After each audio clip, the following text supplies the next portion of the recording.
si vous avez le document que j'ai déjà partagé avec vous, généralement, vous allez à la page 130. À la page 130, là où vous avez élaboration, préparation, élaboration, exécution et contrôle de la loi de finances, c'est le grand titre. Et par rapport à l'élaboration,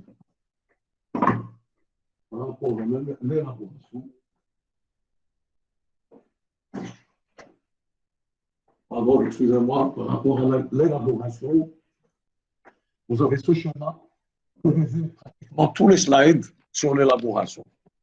Alors, regardez avec moi, si vous avez vos documents avec vous, ça sera très facile.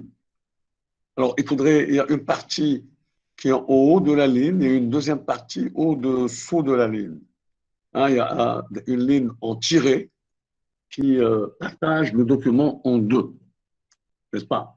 Alors, je suis en train de travailler le premier point, à savoir la préparation et l'adoption de la loi de finances. D'ailleurs, le tableau s'intitule Intégration de nouvelles étapes dans le processus de préparation et d'adoption de la loi de finances, et ce, en tenant compte de la loi organique des finances de 2015.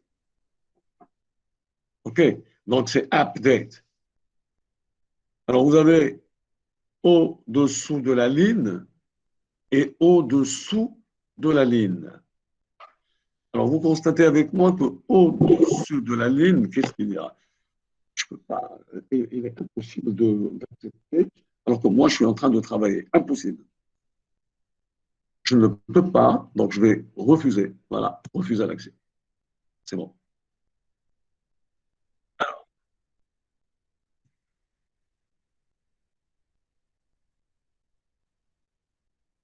Je disais, voilà, je suis dérangé, vraiment dérangé. Ils n'arrêtent pas de me... Alors, je disais,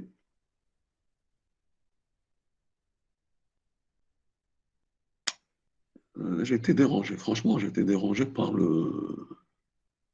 vous passez un message aux étudiants, vous leur dites que je n'accepte plus personne. Bien. Alors, l'intégration de nouvelles étapes dans le processus de préparation et d'adoption de la loi de finances, je vous ai dit qu'il y a deux parties. Il y a une partie au-dessus de la ligne et une partie au-dessous de la ligne. Et regardez avec moi, au niveau au-dessus de la ligne, il y a deux quadrants. Il y a le premier quadrant qui est la phase de la programmation, trois quadrants, pardon. Il y a la phase de la programmation, puis il y a la phase de consultation, et puis il y a la phase d'arbitrage, n'est-ce pas? Et d'élaboration. Donc, si j'ose dire, la première partie qui est au-dessus de la ligne, généralement, c'est trois quadrants. Premier quadrant, je disais, c'est la phase de programmation. Deuxième quadrant, c'est la phase de consultation. Et troisième quadrant, c'est la phase d'arbitrage et d'élaboration. Alors, concernant le premier quadrant, la phase de programmation. Alors, la loi de finances, quand on prépare une loi de finances, elle ne commence pas seulement la veille, c'est-à-dire un mois ou 2 mois, non. L'année N-1, depuis le janvier, de janvier à mars, les trois premiers mois de l'année N-1, n'est-ce pas? Les 3 premiers mois de l'année N-1, alors on commence la préparation. Hein? On commence la préparation.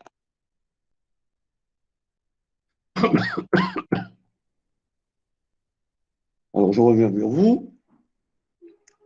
Je disais, on commence la préparation et vous avez 3 étapes.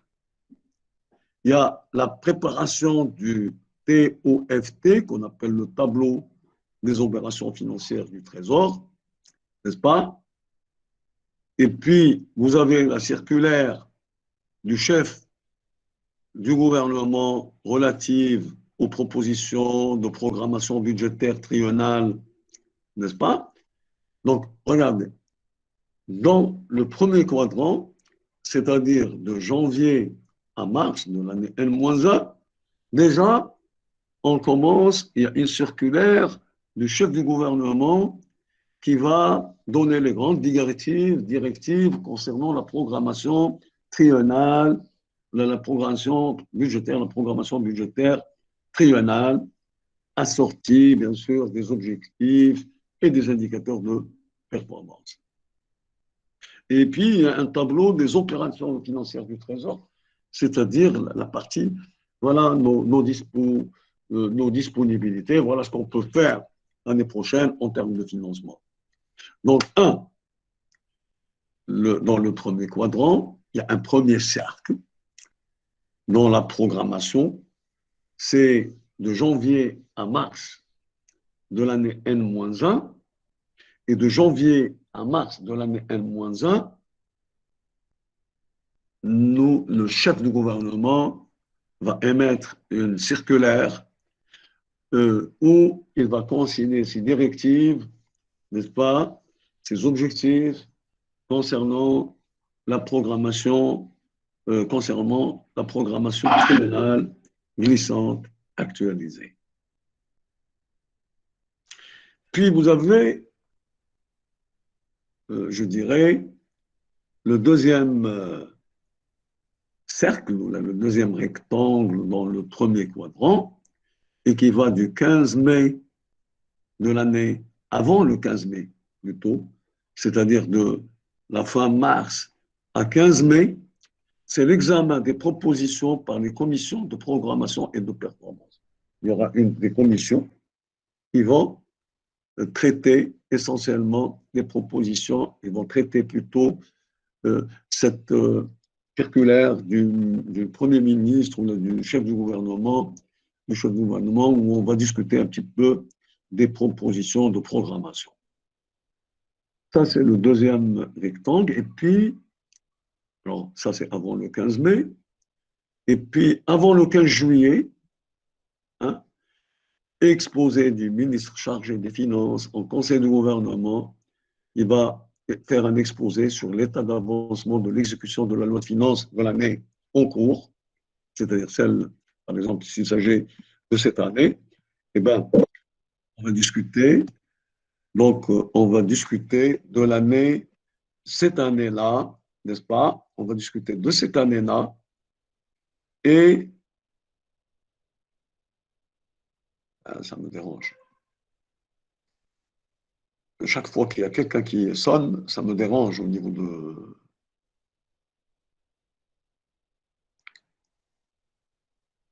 Alors, je répète, le quadrant 3, enfin, le quadrant 1, dans sa partie 3, c'est-à-dire dans le rectangle 3, c'est le ministre des Finances qui va venir et qui va exposer l'état d'avancement de l'exécution de la loi de finances. Par exemple, cette année,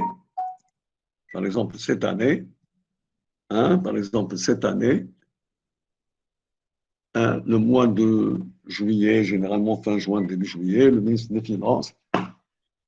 des Finances va venir devant le Parlement et va exposer l'état de réalisation pour les six premiers mois.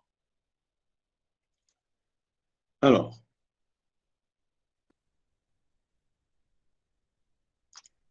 il reste toujours, on va discuter aussi la programmation triennale des ressources et des charges de l'État, les grandes lignes du projet de loi de finances de l'année suivante. Donc, vous voyez, dans les trois rectangles du premier quadrant, c'est-à-dire de janvier à 15 juillet, on est en train de préparer la loi de finances pour l'année, je dirais, N. On est dans l'année N-1, par exemple, on est en 2021, et on est en train de préparer 2022.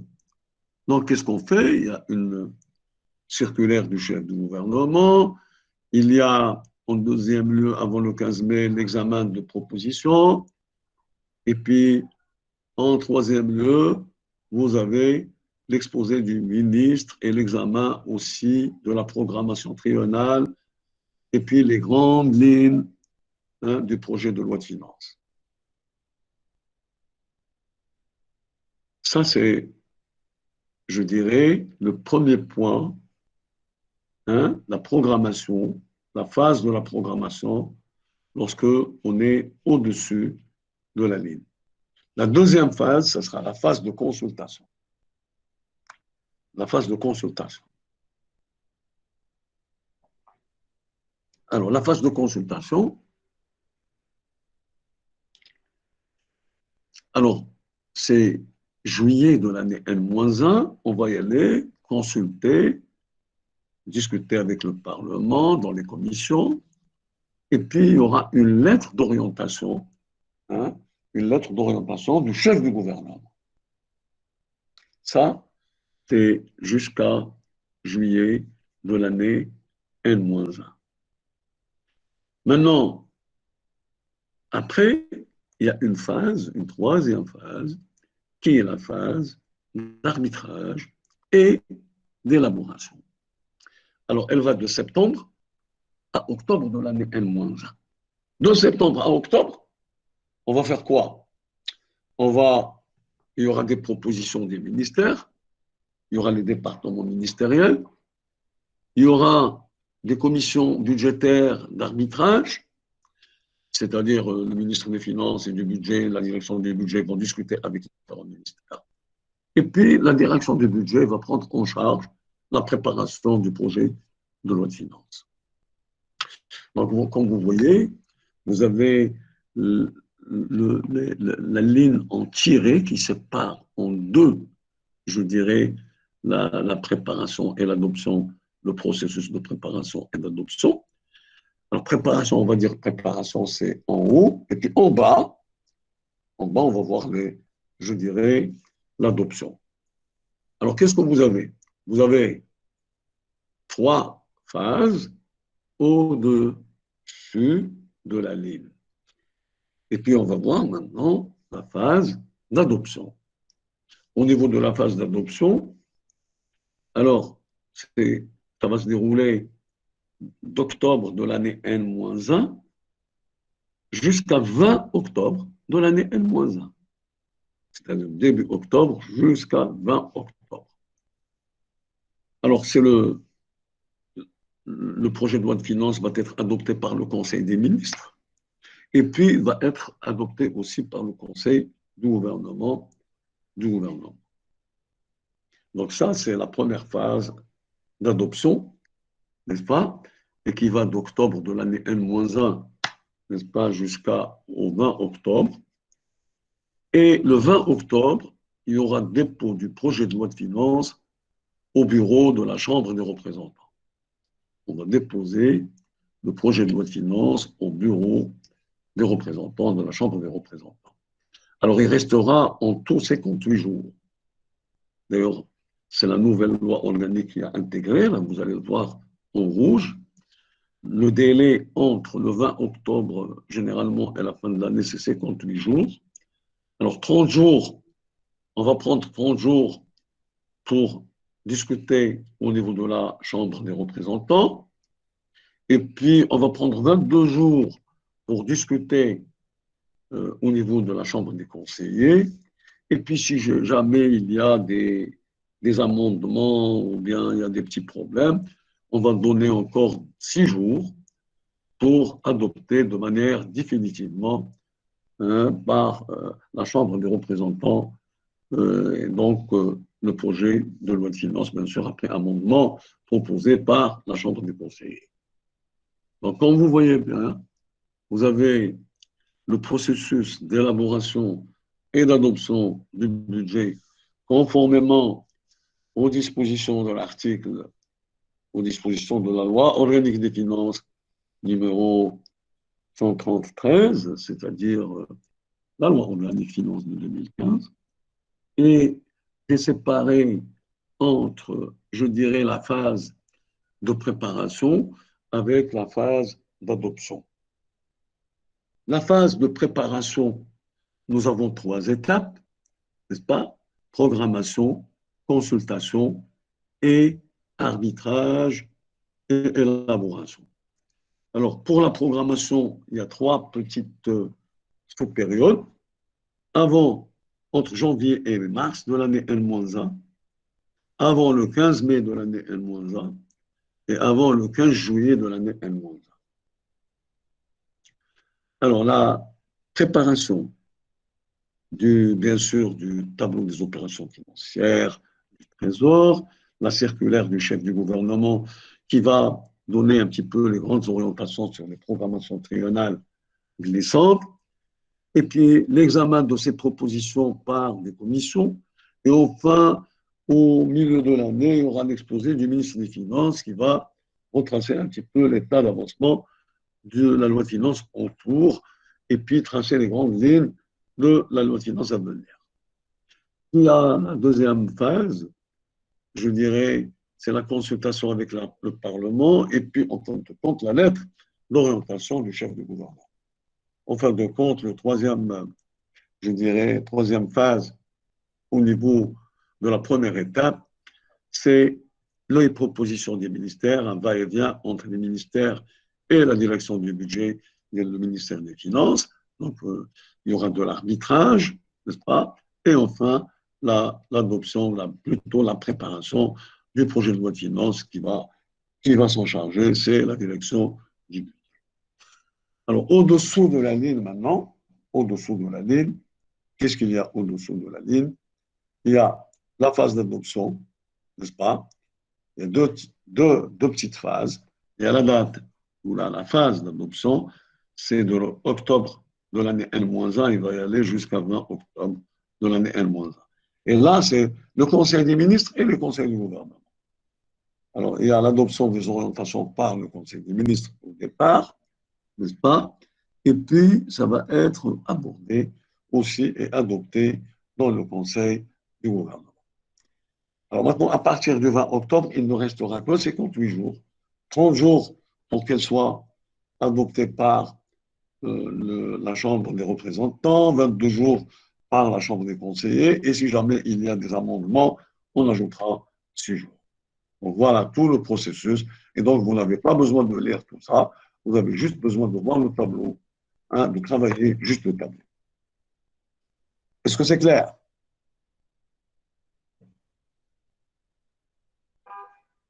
Allô? Oui, monsieur. Bien.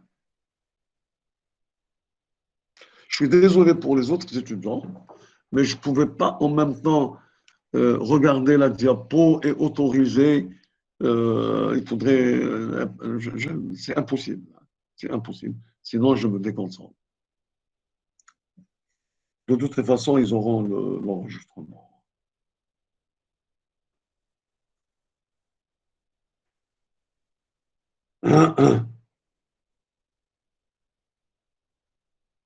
Amine, c'est le حال كده.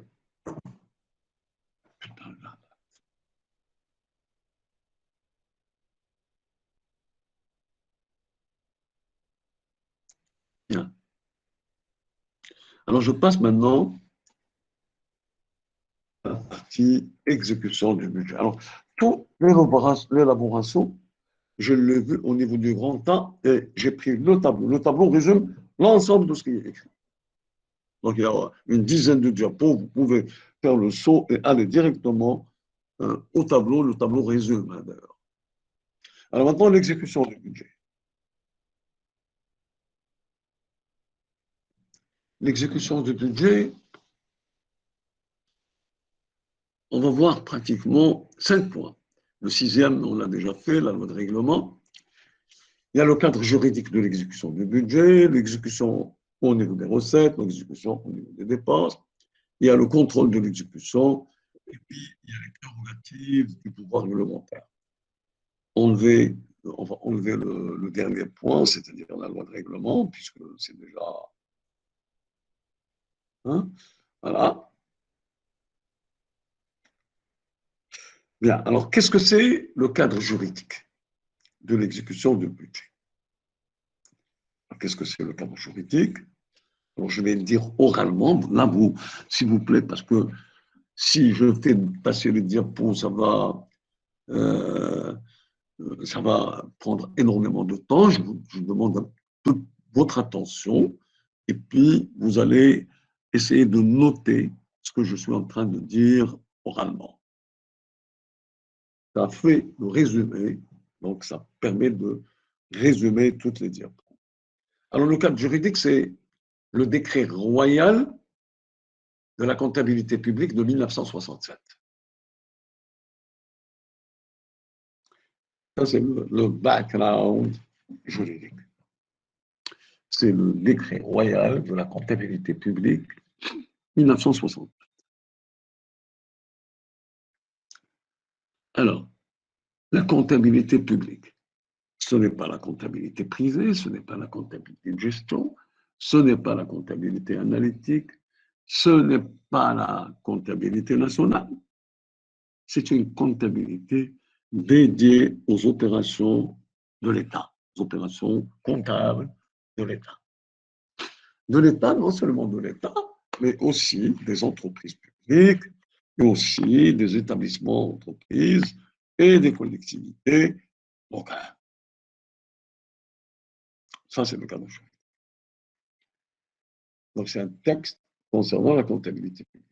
Alors, dans ce texte, qu'est-ce qu'il y a comme élément, je dirais, des éléments essentiels? Trois éléments. Un, l'ordonnateur. Qu'est-ce que c'est? L'agent ordonnateur. Deux, qu'est-ce que c'est? L'agent comptable. Et puis trois, est-ce que les deux agents que je viens de citer peuvent interférer? Est-ce qu'ils peuvent interférer? C'est-à-dire, est-ce que l'agent ordonnateur peut faire le métier du comptable et est-ce que le comptable peut faire le métier de l'ordonnateur? Alors, je répète, dans le cadre juridique, il y a trois choses essentielles à retenir. Un, l'ordonnateur. Deux, le comptable public. Et trois, est-ce qu'il y a possibilité d'interférence? Autrement dit, je peux l'intituler autrement, en disant la règle de la séparation de l'ordonnateur du comptable. Donc, entre parenthèses, la règle de séparation de l'ordonnateur du comptable. Nous sommes d'accord? Alors, commençons par le premier point. L'ordonnateur, c'est qui l'ordonnateur? Elle est à l'ordonnateur directement.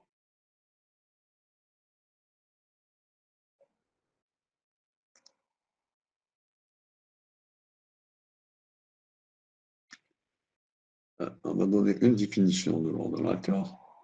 Voilà. Regardez avec moi la diapo 138. Les opérations financières publiques incombent aux ordonnateurs et aux comptables publics. Alors, je vais m'intéresser à l'ordonnateur pour le moment.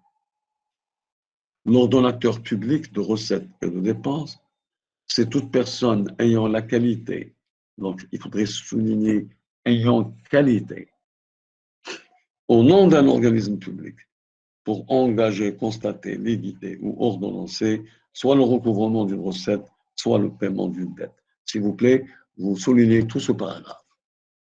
Et ordonnateur, d'après l'article 3 du décret royal de la comptabilité publique, hein, vous avez ce que je viens de vous dire, hein, entre guillemets, donc il faudrait le souligner.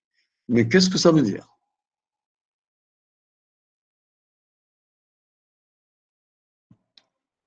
Qu'est-ce que cela veut dire? Un ordonnateur,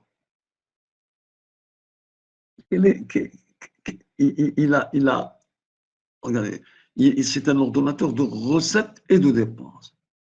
Donc, il a le pouvoir, c'est ça, ayant la qualité.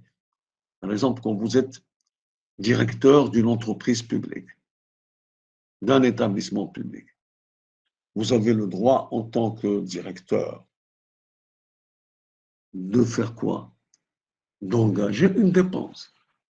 C'est-à-dire que vous pouvez dire que, par exemple, dans notre entreprise, nous avons besoin d'acheter, par exemple, des tracteurs. C'est un investissement. Donc, vous engagez des dépenses. Si tu n'as pas la qualité de l'ordonnateur, tu ne peux pas engager une dépense. Quand je dis pour le moment engager une dépense, c'est-à-dire que tu constates qu'il y a un besoin et tu mets un chiffre devant, c'est-à-dire que tu liquides et puis tu vas donner l'ordre, tu vas donner l'ordre de paiement. Donc, et ordonnateur public de recettes et de dépenses, toute personne ayant la qualité au nom d'un organisme public pour engager, constater, liquider ou ordonner, soit le recouvrement d'une recette, soit aussi le paiement d'une dette.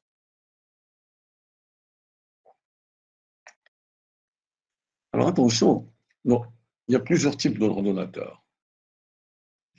Il y a les ordonnateurs principaux et les sous-ordonnateurs. Vous avez les deux derniers tirés. Donc nous avons deux types d'ordonnateurs. Il y a les ordonnateurs principaux et les sous-ordonnateurs. Alors, les principaux, c'est qui? De droit. Les ministres sont des ordonnateurs. Bien sûr, ils sont ordonnateurs de leur département ministériel, des services, des segments qu'ils gèrent, n'est-ce pas? Et des comptes spéciaux de trésor qui leur sont attachés. Ça, de droit. Un décret, une procédure pour désigner. Non, de droit. Une fois qu'il est ministre, il est ordonnateur. De droit. C'est une personne ayant la qualité d'ordonnateur. Trois, des décrets peuvent instituer ordonnateurs des directeurs généraux ou des directeurs lorsque les nécessités du service le justifient. Donc, on peut, par décret, c'est-à-dire du gouvernement, du ministre, du Premier ministre, on peut instituer ordonnateurs des directeurs généraux, centraux, ou bien des directeurs aussi tout court, lorsque la nécessité est là. Mais le ministre lui-même peut déléguer sa signature par voie d'arrêté soumis au visa du ministre des Finances. Donc, soit c'est un décret qui va émaner du gouvernement et du chef du gouvernement, lorsqu'il nomme lui-même un directeur général ou un directeur central, mais elle peut aussi émaner par voie d'arrêté, n'est-ce pas? Bien sûr, c'est un arrêté qui sera soumis au visa du ministre des Finances, et on va déléguer la signature. Donc, voilà pour les ordonnateurs principaux. Les sous-ordonnateurs. Alors, je vais vous poser la question. Un gouverneur, est-ce que c'est un ordonnateur ou un sous-ordonnateur? Je vous pose la question.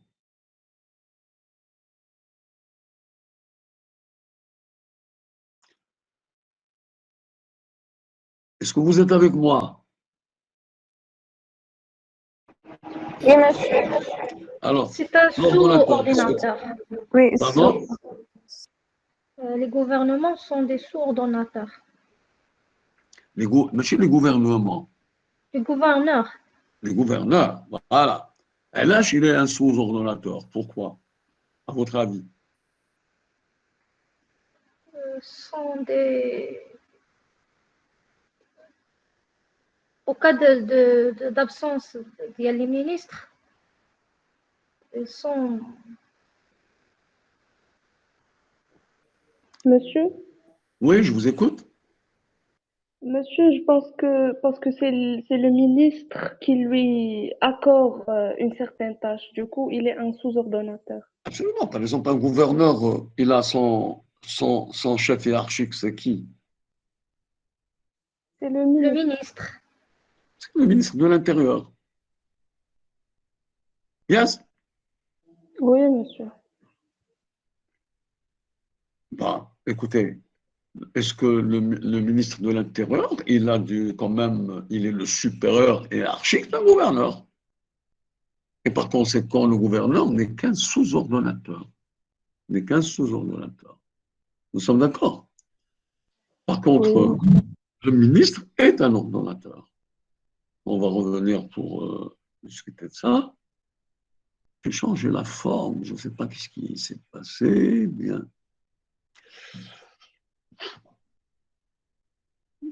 Je n'arrive pas. Voilà, c'est bon.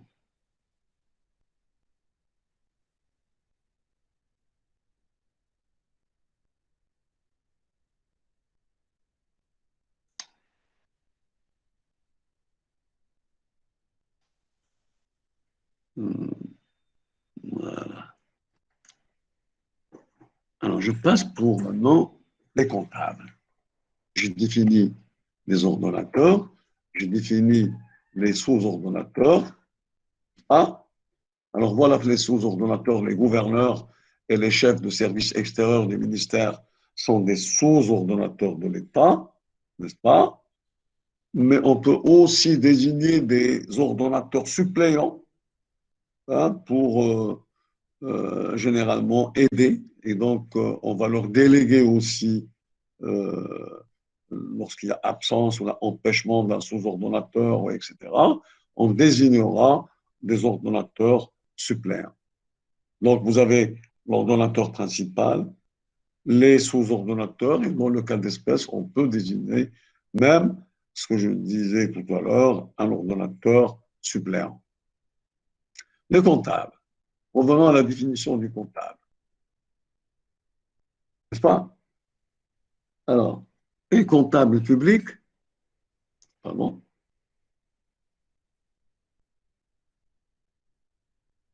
et comptable public, tout fonctionnaire ou agent ayant la qualité aussi, ayant la qualité, excusez-moi,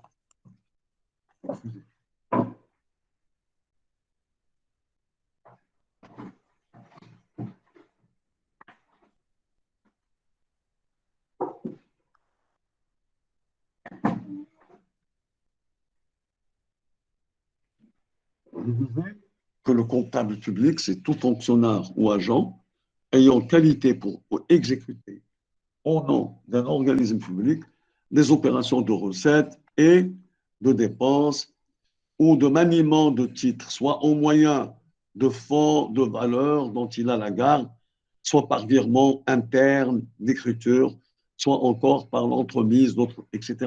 Mais ce qu'il faudrait retenir ici, ce qu'il faudrait retenir, c'est un agent. Donc, le comptable, ce que vous devez retenir, qu'est-ce qu'il a la charge de quoi? Il a la charge de payer. Donc, il va exécuter au nom d'un organisme public soit des opérations de risque, soit des opérations de dépense. Donc, il exécute. Mais il ne faut pas comprendre le mot exécuter. Mais l'ordonnateur, c'est son chef hiérarchique. Ce n'est pas son chef hiérarchique. Parce qu'il y a un sacro-saint principe qu'on appelle la séparation de l'ordonnateur du comptable. Alors même, donc c'est vrai que l'ordonnateur donne l'ordre, hein, pour exécuter généralement la dépense. Mais le fonctionnaire comptable public a le droit quand même d'examiner est-ce qu'il n'y a pas il y a régularité de l'opération, est-ce qu'il n'y a pas vice de forme, etc. Et donc, et donc, il y a séparation des métiers entre les deux. Il y a séparation entre l'ordonnateur et le comptable. L'ordonnateur ne peut pas exercer le métier comptable et le comptable ne peut pas exercer le métier de l'ordonnateur. Donc, Le comptable, c'est un agent, c'est un fonctionnaire qui a la qualité d'exécuter au nom d'un organisme public des opérations de recettes et de dépenses ou de maniement de fonds.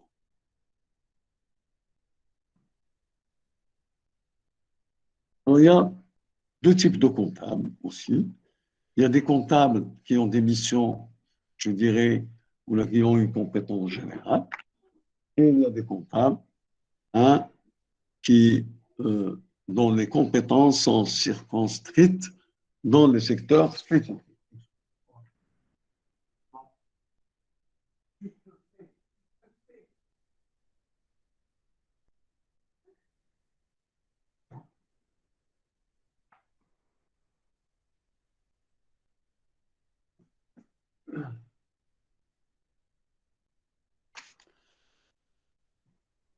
Donc, je disais qu'il y avait deux types de comptables, à compétence générale et à compétence spécifique.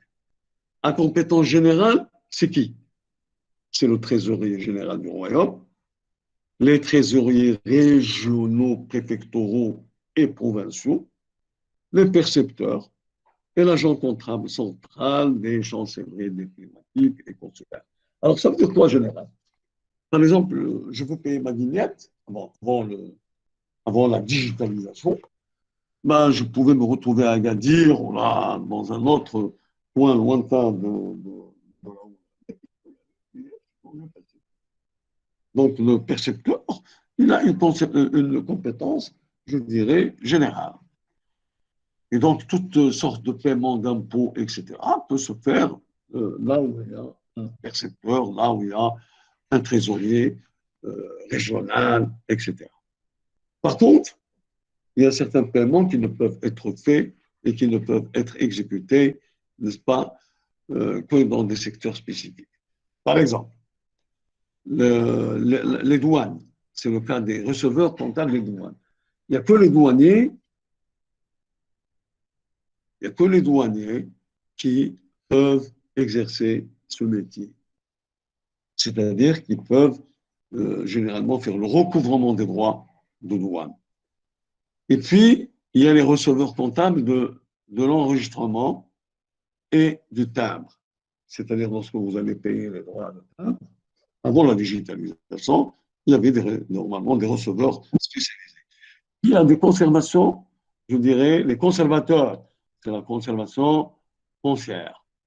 C'est la conservation, je ne sais pas comment on peut venir à 1h moins quart.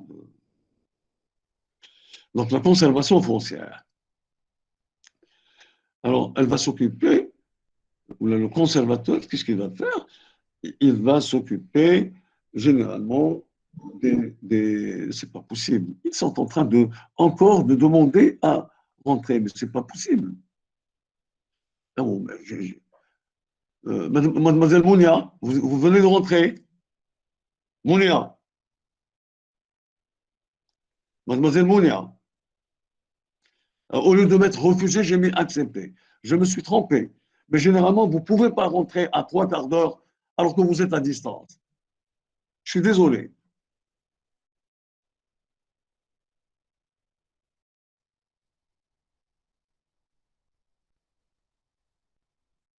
J'ai dû me tromper pour accepter. Hein. Au lieu de mettre refusé, j'ai mis accepté. Mais normalement, je n'accepte pas.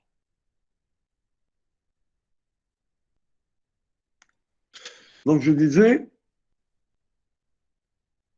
compétences générales et puis des compétences circonscrites dans des secteurs spécifiques.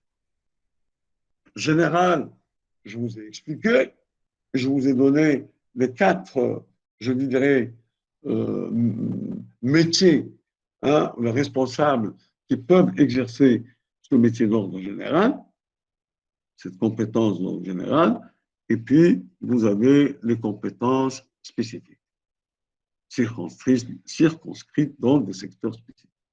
Par exemple, le douanier. Il n'y a qu'un agent de douane qui peut généralement faire le recouvrement de droits de douane.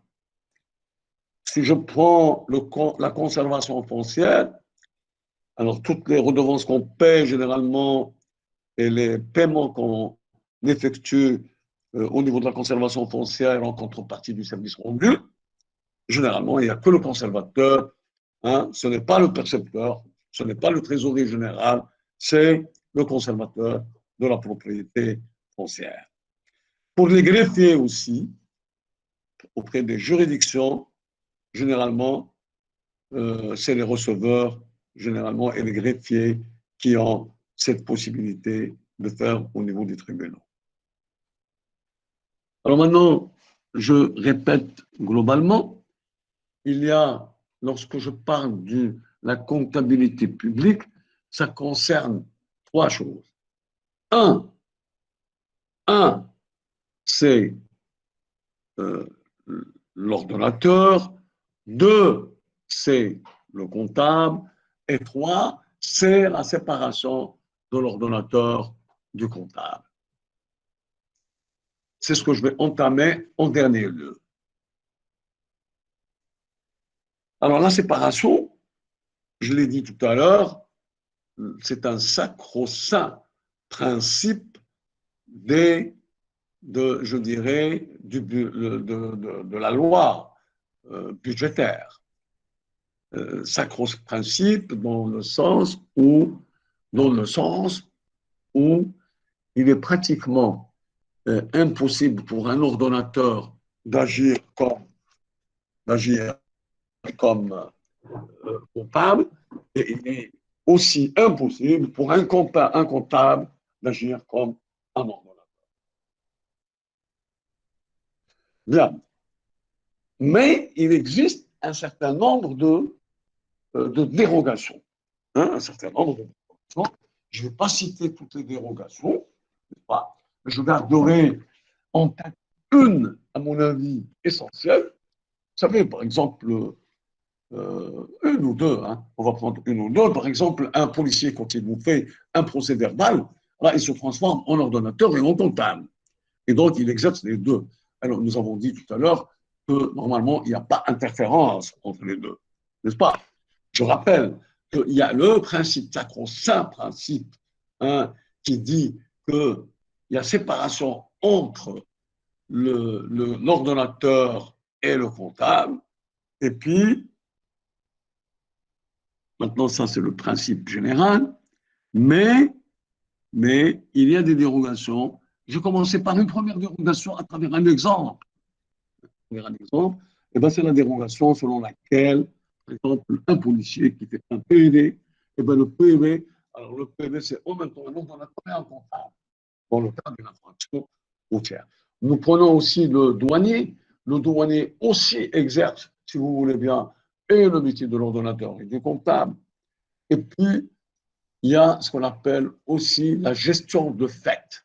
Hein, la gestion de fait, je vais aller directement à cette gestion de fait, voilà. Que la diapo 147. Alors, la diapo 147, excusez-moi, il y a quelqu'un qui j'éteins.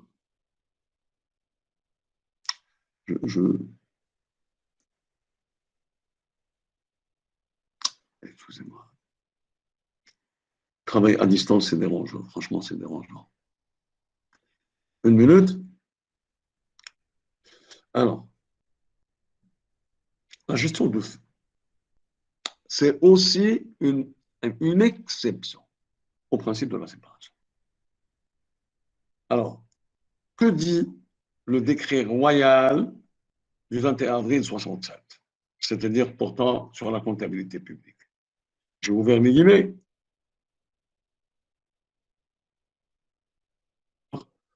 Toute personne qui effectue sans titre des opérations de recettes, de dépenses ou de maniement de valeur intéressant un organisme public est constitué comptable de fait.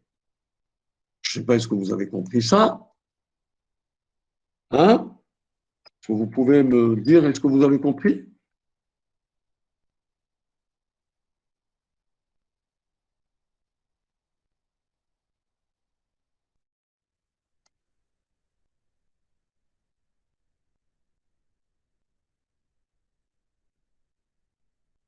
Je vous pose la Non, question. monsieur. Vous compris, oui ou non? Non? Non, monsieur. Non.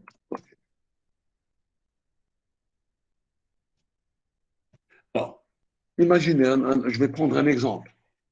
Imaginez dans un village lointain, où il n'y a pas de trésorerie, il n'y a pas de percepteur, il n'y a pas Barit el Maghreb, il n'y a rien du tout. Dans une montagne, dans un coin enclavé, et que puis il y a ce qu'on appelle les souks hebdomadaires, hein, les souks hebdomadaires, et puis il y a un notable de la tribu, Cheikh Bila, qui, le jour du souk, va se hisser lui-même comme comptable, c'est-à-dire il va faire le recouvrement des taxes avant l'entrée des camions, ou avant l'entrée de la marchandise au souk. Ben, celui-ci, ce chef, sans préjudice, c'est-à-dire sans titre plutôt, il n'a pas la qualité d'ordonnateur, il n'a pas la qualité de comptable, n'est-ce pas? Il est en train de le faire alors qu'il n'a pas la qualité. Alors attention, une fois qu'il n'a pas la qualité de faire ça, et il est soumis malgré tout, il est soumis à la loi, c'est-à-dire dans le sens, il devient lui-même comptable public, et dans le cas où il ne rend pas l'argent, dans le cas où il ne rend pas compte, il sera pénalement poursuivi. C'est ce que j'ai dit, entre guillemets, sans préjudice de dispositions pénales, puisqu'il y a des préjudices, c'est-à-dire des dispositions pénales qui sont en vigueur. Toute personne qui effectue sans titre des opérations de recettes ou de dépenses ou de maniement de valeur intéressant un organisme public est constitué comptable de fait. Il devient comptable de fait. Ou il ne sait pas. Il est le chef de Khbila, il veut exercer, c'est-à-dire ce titre, et donc il va faire du recouvrement, mais ce recouvrement, en faisant ce recouvrement, il devient lui-même un comptable de fait. C'est ce qu'on appelle la gestion de fait. Et il tombe sous le joug de la loi. Il devient lui-même, il s'octroie la qualité de comptable. Et par conséquent, il doit rendre compte. Il doit rendre compte. C'est bon? J'ai dit, est-ce que c'est bon? Oui, monsieur. C'est clair. OK. Bien. Voilà pour le premier point qui est le cadre juridique. Alors, les autres points, généralement, ce n'est pas très, très compliqué. L'exécution de la loi de finances. Alors, au niveau de l'exécution, il y a l'exécution des dépenses et l'exécution des recettes. Alors, je vais aller aux dépenses, c'est le plus facile, et puis je reviens aux recettes. Monsieur, Sur l'écran. Oui. s'il vous plaît, votre D'accord, je vais partager. Vous avez le document.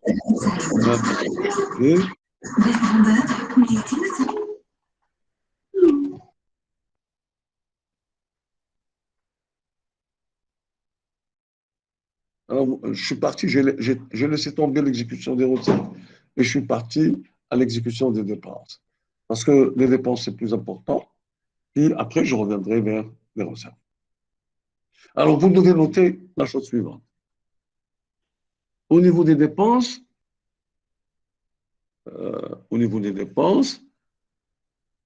il y a 4 phases. Il y a l'engagement,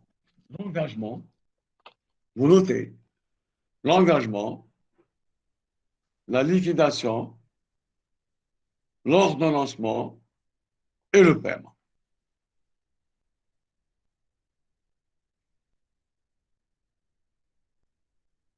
Monsieur, l'engagement, la liquidation? Voilà, c'est écrit, regardez. Est-ce que vous voyez? Oui, oui, monsieur. Oui, monsieur. Donc, au niveau, je dirais, de l'exécution de la dépense, il y a 4 phases. l'engagement, la liquidation, l'ordonnancement et le paiement.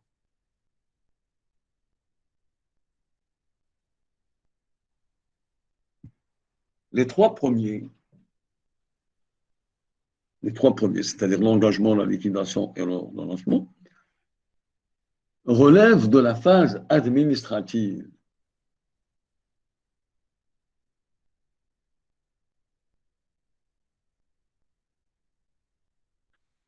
Relèvent de la phase administrative.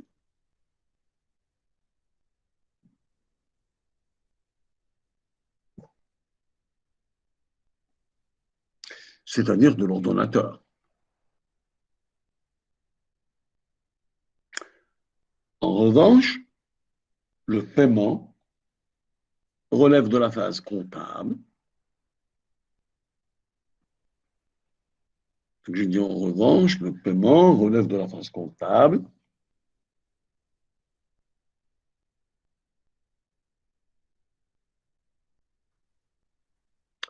Et il est du ressort du comptable public. Il est du ressort du comptable public.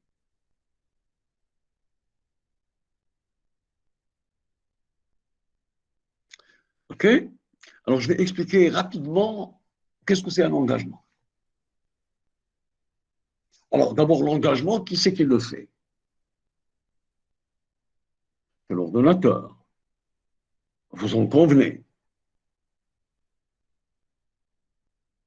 Alors, l'ordonnateur, un doyen, par exemple, de la faculté, c'est un ordonnateur.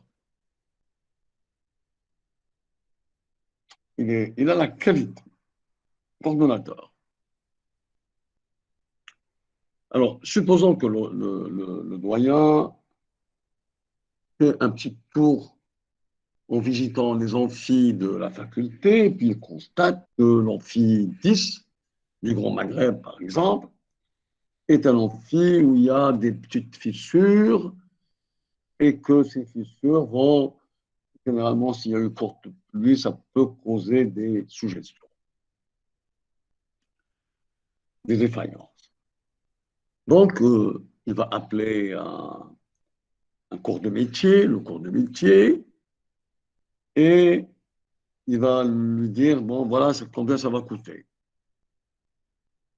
Alors, cette opération, le fait de constater un besoin, le fait de constater qu'il y a un besoin et qui va nécessiter une dépense, eh bien, c'est un acte d'engagement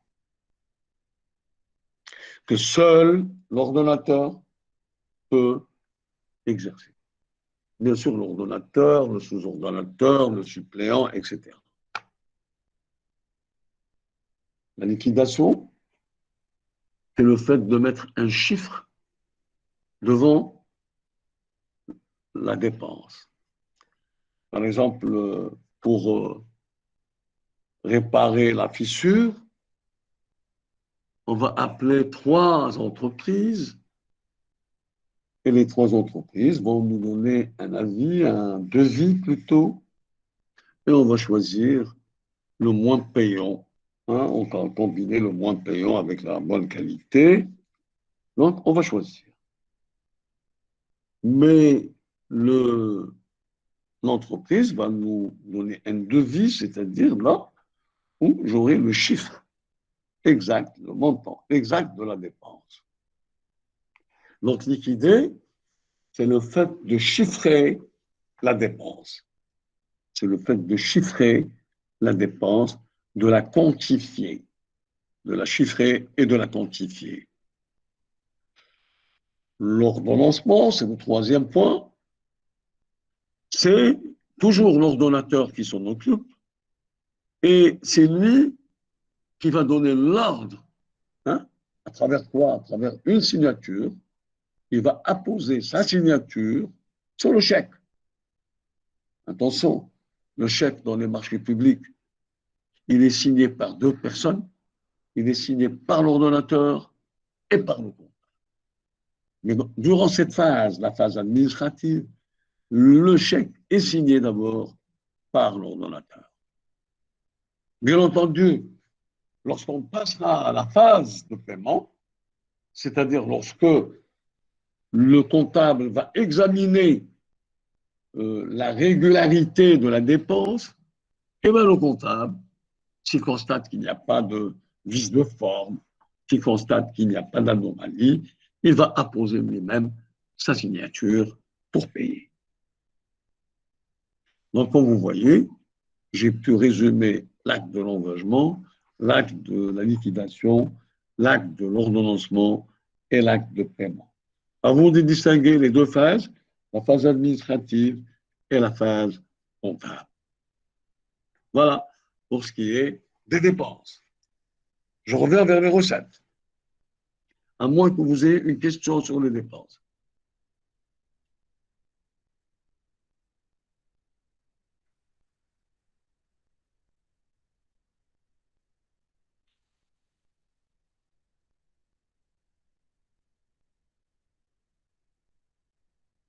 J'écoute.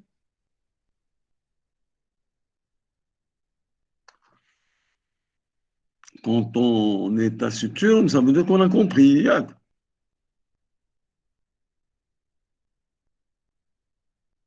Allô? Si vous n'avez pas compris, faites-le au niveau exprimé. Oui, très bien.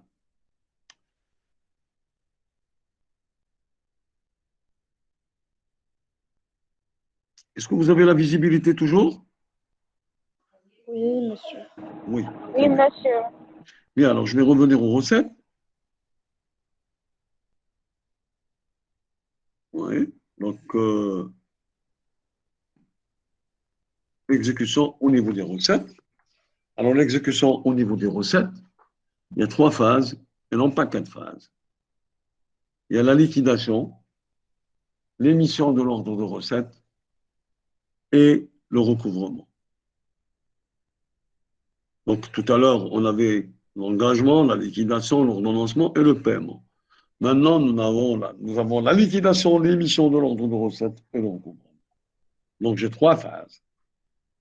Alors, la liquidation, c'est comme tout à l'heure au niveau des dépenses, c'est lorsque vous mettez un chiffre devant, c'est-à-dire lorsque vous quantifiez. Hein. Par exemple, l'impôt, pour l'impôt, hein, vous allez mettre le taux que multiplie la base imposable. Le taux que multiplie la base imposable me donne l'impôt à payer. Alors, et je passe directement à l'émission de l'ordre de recette. Alors, l'ordre de recette, qu'est-ce que ça veut dire un ordre de recette? C'est lorsque vous recevez chez vous un avertissement vous disant que vous devez payer. On appelle ça le rôle avec accent circonflexe. Alors, il y a 2 types d'ordres de recettes, n'est-ce pas? Il y a les formes des ordres de recettes et puis il y a la forme exécutoire des ordres de recettes. Alors, il y a au niveau des formes des ordres de recettes, il y a 2 types de formes. Il y a les ordres de recettes collectifs et les ordres de recettes individuels. Alors, collectif, ça veut dire quoi? Et individuel, ça veut dire quoi? Individuel, c'est lorsque vous recevez chez vous, un papier vous sommant, c'est-à-dire vous invitant à payer la taxe. C'est l'avertissement que vous recevez en vous disant, voilà, vous devez payer tel montant à telle date, si vous dépassez telle date, vous aurez des pénalités. N'est-ce pas? Ça, c'est l'ordre de recette individuelle. L'ordre de recette collectif, c'est lorsque, généralement, par exemple, l'État, quand il veut se faire payer un petit peu les revenus du domaine, bah, il va envoyer un ordre collectif, c'est-à-dire à l'ensemble des assujettis. Voilà pour ce qui est des ordres de recettes collectifs et des ordres de recettes individuels. C'est ce que vous allez trouver dans les diapos. Alors maintenant, notre type de forme au niveau de l'exécution, oui? Pour les ordres de recettes collectives, Oui, je dis c'est un seul papier où il y a plusieurs assujettis. Assujettis au moins les contribuables. Ou là, les redevances, ou là le loyer. Donc là, par exemple, l'État, loue, par exemple, le domaine agricole je dirais, agriculteurs capitalistes, n'est-ce pas? Alors, ils vont recevoir un loyer. Eh bien, on va pas y aller ferme par ferme ou là, parcelle par parcelle. Non, on va envoyer un ordre collectif à toutes les fermes dans la région de Bni Mellal, par exemple, hein, où ils doivent y aller payer. On ne va pas envoyer une par une, mais pratiquement à toute la région. Donc, ça, j'ai pris l'exemple des revenus du domaine. Hein, des revenus. Attention, les recettes, il n'y a pas que les recettes, fiscales, mais il y a aussi des recettes non fiscales. Les recettes, c'est des recettes dans la totalité. Alors,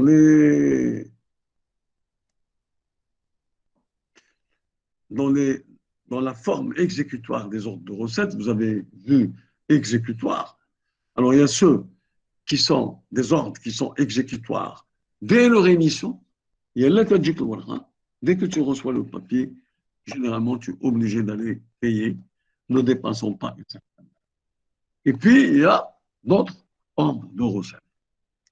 Alors, on va les voir. Donc, nous avons dit qu'il y a deux catégories selon leur caractère exécutoire.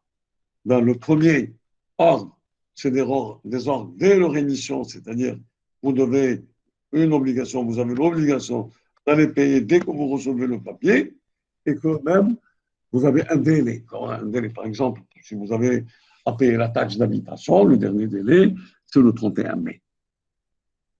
Alors, les autres ordres de recettes, alors, ils sont rendus exécutoires à la diligence des comptables assignataires par le ministre des Finances ou les personnes déléguées à cet effet. Alors, ils sont exécutoires à la diligence, c'est-à-dire à la discussion que tu vas avoir avec le percepteur, avec les comptables assignataires. Vous allez discuter maintenant, par exemple, vous allez négocier que vous n'avez pas les moyens pour le moment et que vous préférez généralement payer sur 4 tranches, de ne pas payer en une tranche. Et donc, c'est à la diligence des comptables assignataires. Alors, c'est des comptables qui sont généralement désignés par le ministre des Finances ou la personne déléguée à cet effet. Donc, vous avez deux types d'ordres. Il y a ceux qui sont exécutoires dès leur émission. Il n'y a pas de discussion. Hein, par exemple, les taxes d'habitation, allez-y, une fois que l'ordre est émis, et donc vous devez payer. Payer et ne pas dépasser généralement le 31 mai. Par contre, les autres ordres de recettes qui sont généralement à la diligence des comptables assignataires, c'est-à-dire à la discussion que vous allez avoir et à l'accord que vous allez avoir avec l'administration fiscale et à travers les comptables assignataires. Le recouvrement, c'est la troisième phase. Nous avons dit que la première phase, c'était la liquidation. La deuxième phase, c'était l'émission d'ordre de recettes.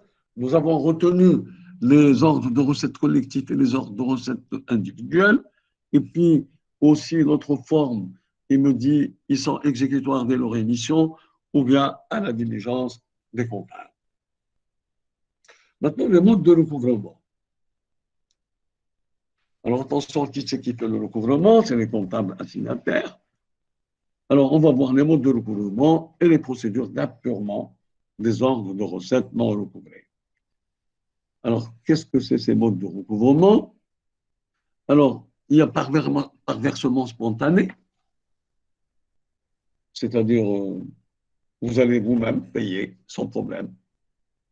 C'est-à-dire, une fois le délai est déclenché, vous-même, vous allez déclarer, vous allez payer, donc vous avez fait des déclarations, vous allez payer. Ça, c'est un versement spontané.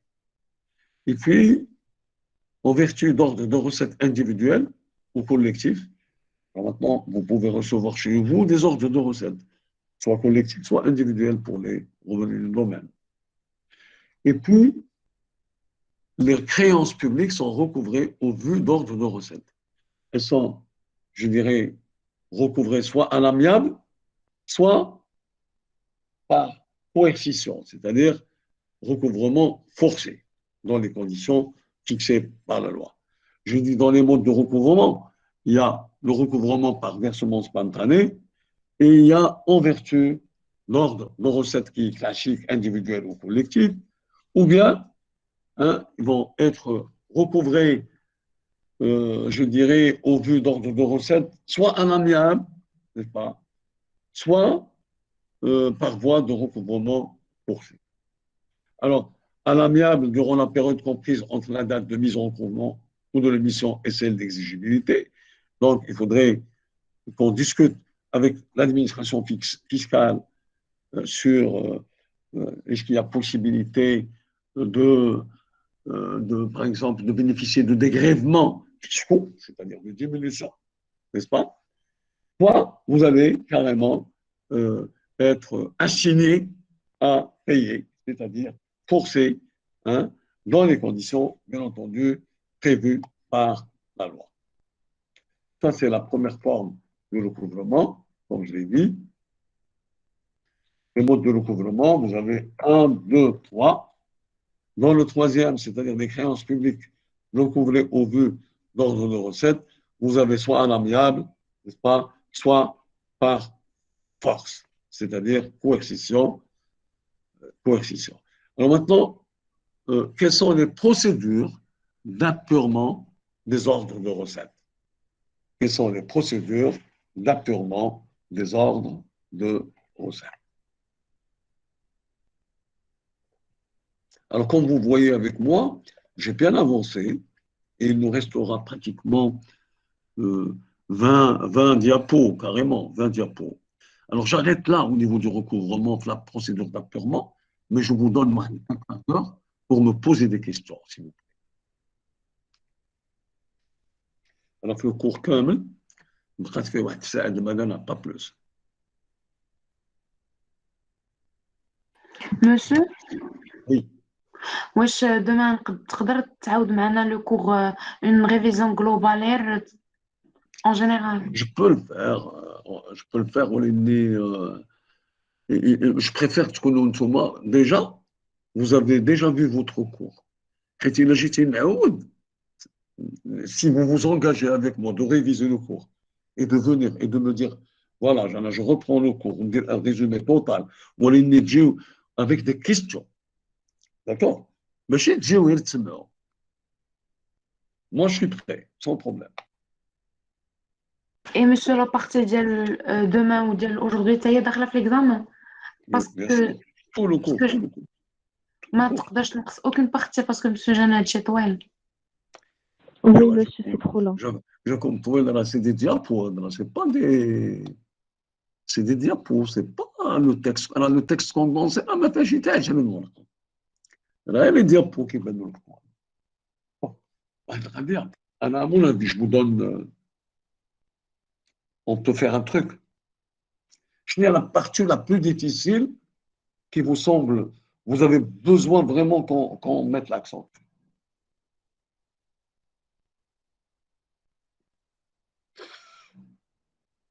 شوف انا ما بقاش نزيدو غادي نقول لكم par exemple la semaine prochaine. La semaine prochaine, ça sera quoi? Ça sera le 4, le 3 c'est jeudi, 4 vendredi, 5 samedi, 6 dimanche, ça sera le 7.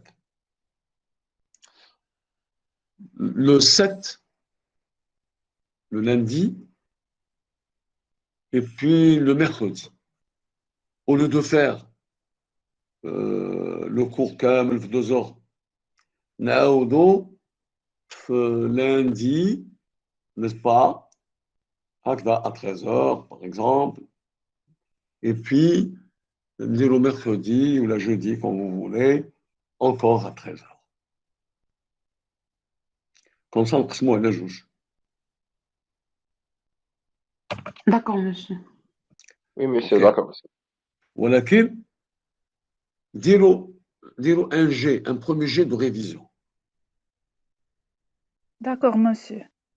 علاش؟ Merci beaucoup. لان من الاحسن تجي وانت عارف شي حاجه ولا ما فاهمش شي حاجه وديك الساعه تقولها لي نيشان، تقول لي مسيو راه جي با كومبري سا.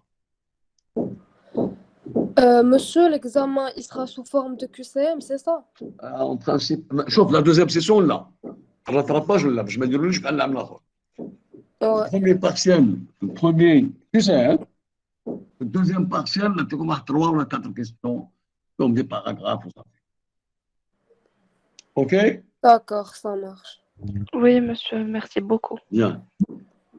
Bien, et puis, moi, je pense, ceux qui ont suivi depuis le départ, pas de problème. Bien, OK. Donc, je termine par 10 minutes. C'est la procédure de recouvrement. On est prendre le contrôle parlementaire. C'est pas difficile, le contrôle parlementaire et surtout les dispositions qui permettent de modifier le budget sans passer par le Parlement. Monsieur, concernant la partie les 4 GNA le plus difficile, c'est plutôt la troisième partie. C'est-à-dire, la troisième partie, c'est-à-dire. Euh, non, ديال la séance اللي قبل. La loi de finances, la loi de finances, comment lire une loi de finances, la première partie, la deuxième partie. Oui. C'est pas un problème. Donc, il y a autre chose. Il y a aussi la possibilité, chaque fois que vous êtes en train de réviser, de me fixer de poser des questions, une boîte de questions, et moi je viendrai, je répondrai. Bien. Sauf, خلوا هادشي هذا ديال l'examen حتى lundi et mercredi ou jeudi ونهضروا عليه. D'abord, j'ai noté une difficulté au niveau de la partie de la loi de finances. Première partie, le bulletin officiel, la présentation juridique et la présentation comptable. Bien. Là où il y a les tableaux, là où il y a les Oui, tableaux. monsieur. OK. Donc, j'ai compris. Si vous avez d'autres questions aussi, comme ça, je focaliserai. De la révision. ما نرجعش لهذاك les principes budgétaires وداك الشيء باين. غنمشي pratiquement غنبدا من la loi de finances. Monsieur, Oui. monsieur, s'il vous plaît, concernant les principes budgétaires, واش نركزوا عليهم كلهم ولا غير دوك les plus importants? وبين كاين دابا l'universalité مهم. L'annualité مهم. علاش؟ لأن فيه les exceptions بحال la programmation triennale glissante, etc. À mon avis. L'équilibre. Pardon? Le principe de l'équilibre. La rigueur, bon, l'équilibre, c'est pas grave. Mais tableau, c'est-à-dire le tableau de synthèse de l'attention, quand tu me dis qu'on peut avec les soldes. C'est très important. Comprendre les différents soldes.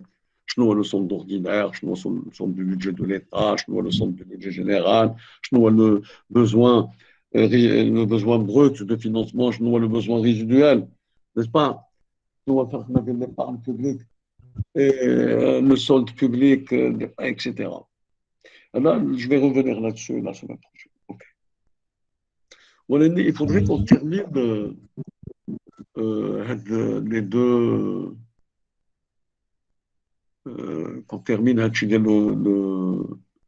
le contrôle. OK? Alors, le contrôle, il faudrait qu'on termine. Alors, je suis en train de dire pour terminer le contrôle et tout ça, le lundi. Et puis, je termine la partie de la loi de finances. On va le mercredi ou le OK. D'autres questions? Monsieur, Oui? monsieur, s'il vous plaît, concernant la dernière séance, la séance 7, Voilà. je voudrais l'enregistrement, s'il vous plaît.